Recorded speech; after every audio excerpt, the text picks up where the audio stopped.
プリいい子がいるはずないのに、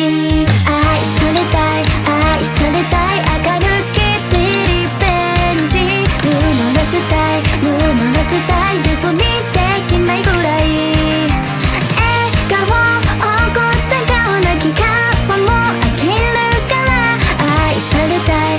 私を君の彼女にしてみない？